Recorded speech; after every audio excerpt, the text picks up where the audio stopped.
ஒவ்வொரு மருத்துவமனைக்கும் கிருஷ்ணகிரி 700, திருவள்ளூரில் 700, கள்ளக்குறிச்சியில் 600, இப்படி 11 மருத்துவமனைகளிலும் 500, 600, 700 என்கின்ற வகைகளில் படுக்கைகள் அமைத்து கடைசியாக நீலகிரியில் மாண்புமிகு தமிழ்நாட்டின் முதலமைச்சர்களால் திறந்து வைக்கப்பட்ட அந்த மருத்துவமனையில் 700 படுக்கைகள் என்கின்ற வகையில் அந்த மருத்துவமனையும் திறந்து இன்றைக்கு கடந்த 4 ஆண்டுகளில் தமிழ்நாட்டில் 6500 புதிய படுக்கைகளுடனான 11 மருத்துவமனைகள் திறந்து வைக்கப்பட்டிருக்கிறது என்பதை மகிழ்ச்சியோடு தெரிவித்துக் கொள்கின்றேன். நான் ஏற்கனவே சொன்ன 8713 துணை சுகாதார நிலையங்கள், 2286 ஆரம்ப சுகாதார நிலையங்களில், வாடகை கட்டிடங்களில், வாடகை இல்லாத கட்டிடங்களில், பழுதடைந்த கட்டிடங்களில் இயங்கிக் கொண்டிருக்கிற மருத்துவமனைகள் ஏறத்தாழ 4000க்கும் மேல் இருந்தது. இது எல்லா சட்டமன்ற உறுப்பினர்களும் தங்களுடைய கேள்வி நேரங்களில் அவர்கள் வசிக்கிற பகுதிகளில் துணை சுகாதார நிலையங்களுக்கு, ஆரம்ப சுகாதார நிலையங்களுக்கு கட்டிடங்கள் வேண்டும் என்கின்ற கோரிக்கை வைத்தார்கள். அந்த கோரிக்கையெல்லாம் மாண்புமிகு தமிழ்நாட்டின் முதலமைச்சர் அவர்கள் பரிசீலித்து கனிவோடு ஏற்று இன்றைக்கு இந்த அரசு பொறுப்பேற்றதற்கு பிறகு கடந்த 4 ஆண்டுகளில் 1894 புதிய கட்டிடங்கள் திறந்து வைக்கப்பட்டிருக்கிறது. நேற்றைக்கு முன்தினம் கூட நானும் பொதுப்பணித்துறை அமைச்சரும் திருப்பத்தூர் மாவட்டத்தில் 22 கட்டிடங்களை திறந்து வைத்திருக்கிறோம்.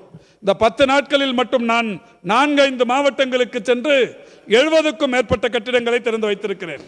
ஆக இந்த 4 ஆண்டுகளில் 1894 கட்டிடங்கள் 3453 கோடியே 5 லட்சம் மதிப்பீட்டில் கட்டி முடிக்கப்பட்டு பயன்பாட்டுக்கு கொண்டு வரப்பட்டிருக்கிறது. மருத்துவத்துறையின் வரலாற்றில் 4 ஆண்டுகளில் 3400 கோடி மதிப்பீட்டில் 1894 கட்டிடங்கள் கட்டப்பட்டது என்பது அதிகாரப்பூர்வமாக சொல்லுகிறேன், ஆணித்தரமாக சொல்லுகிறேன், அடித்து சொல்லுகிறேன். வேறு எந்த காலகட்டத்திலும் இவ்வளவு கட்டிடங்கள் ஒரே 4 ஆண்டுகளில் கட்டப்பட்டது இல்லை. இதோடு கூட நிறைவடைவதில்லை.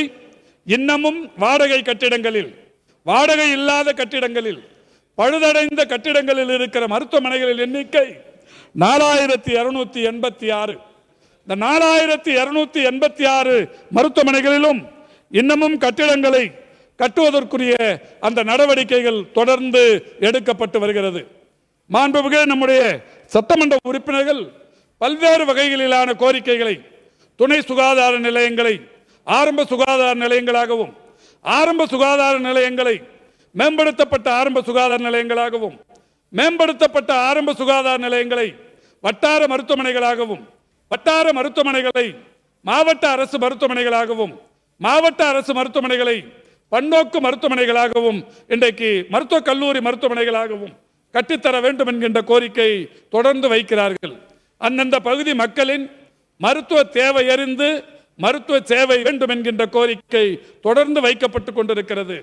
அந்த வகையில் மாண்புமிகு தமிழ்நாட்டின் முதலமைச்சர்கள் எல்லோருடைய கோரிக்கையும் ஏற்று ஒன்றிய அரசிடம் தொடர்ந்து வலியுறுத்த செய்து ஏற்கனவே 50 ஆரம்ப சுகாதார நிலையங்கள் கட்டி முடிக்கப்பட்டிருக்கிறது. மிக விரைவில் பணியாட்கள் நியமிக்கப்பட்டு இன்னும் 1 மாத காலத்தில் 50 ஆரம்ப சுகாதார நிலையங்கள் பயன்பாட்டுக்கு வரவிருக்கிறது. மாண்புமிகு தமிழ்நாட்டின் முதலமைச்சர்கள் டெல்லிக்கு திமுக கழகத்தின் தலைமை அலுவலகம் அண்ணா அறிவாலயத்தை திறந்து வைக்க சென்றபோது டெல்லியிலே இருக்கிற ஆம் ஆத்மி மொபைல்லா கிளினிக்ஸ் என்கின்ற ஒரு நகர்ப்புற நலவாழ்வு மையத்தை பார்த்து அதனுடைய செயல்பாடு சிறப்பாக இருக்கிறது என்பதை கண்டறிந்து தமிழ்நாட்டிலேயும் அதுபோன்ற மருத்துவமனைகள் அமைய வேண்டும் என்கின்ற வகையில் 21 மாநகராட்சிகள், 63 நகராட்சிகளில் 708 மருத்துவமனைகள் அமையும் என்று அறிவித்தார்கள். அறிவித்த ஒரே ஆண்டு காலத்தில் 2023 ஜூன் திங்கள் 6ஆம் தேதி 500 மருத்துவமனைகளை ஒரே நாளில் திறந்து வைத்தார்கள். மீதம் இருக்கிற 208 மருத்துவமனைகளும் கட்டுமான பணிகள் முழுமையுற்றிருக்கிறது. டிஸ்ட்ரிக்ட் ஹெல்த் சொசைட்டி என்று சொல்லப்படுகிற அமைப்பின் சார்பில் மருத்துவர், செவிலியர், சுகாதார ஆய்வாளர், உதவியாளர் என்கின்ற 4 பணியிடங்கள் ஒவ்வொரு மருத்துவமனைக்கும். அதை நிரப்புவதற்குரிய தேர்வுகள் மாவட்ட ஆட்சித் தலைவர்கள் தலைமையில் நடைபெற்றுக் கொண்டிருக்கிறது. இன்னும் 10 அல்லது 15 நாட்களுக்குள் அந்த 208 மருத்துவமனைகளும் தமிழ்நாட்டில் இன்றைக்கு வரவிருக்கிறது. இப்படி மருத்துவ கட்டமைப்பு என்பது மிக சிறப்பாக இன்றைக்கு தொடர்ச்சியாக உயர்ந்து கொண்டிருக்கிறது. சிறப்பு திட்டங்கள் தமிழ்நாட்டில் செயல்படுத்தப்பட்டுக் கொண்டிருக்கிற சிறப்பு திட்டங்கள் எனக்கு முன்னால் பேசிய அனைவருமே சொன்னார்கள். மக்களை தேடி மருத்துவம் 2021 ஆகஸ்ட் திங்கள் 5ஆம் தேதி மாண்புமிகு தமிழ்நாட்டின் முதலமைச்சர் அவர்களால் கிருஷ்ணகிரி சாமணப்பள்ளியில் தொடங்கி வைக்கப்பட்டது. கிருஷ்ணகிரி சாமணப்பள்ளியில் சரோஜா அம்மாள் என்கின்ற ஒரு சகோதரியிடம் மருந்து பெட்டகத்தை தந்துவிட்டு மாண்புமிகு முதல்வர் சொன்னார், முதல் பயனாளிக்கு மருந்து பெட்டகத்தை இன்றைக்கு தந்திருக்கிறேன், 1 கோடி பயனாளர்களை இந்த திட்டம் தமிழ்நாட்டில் சென்றடைய வேண்டும் என்று சொன்னார். முதல் பயனாளிக்கு மருந்து பெட்டகத்தை தந்த முதல்வர் 50 லட்சமாவது பயனாளிக்கும் சித்தலப்பாக்கத்திற்கு வந்து மருந்து பெட்டகத்தை தந்தார். 1 கோடியாவது பயனாளிக்கு திருச்சி சன்னாசிப்பட்டிக்கு வந்து மருந்து பெட்டகத்தை தந்தார்.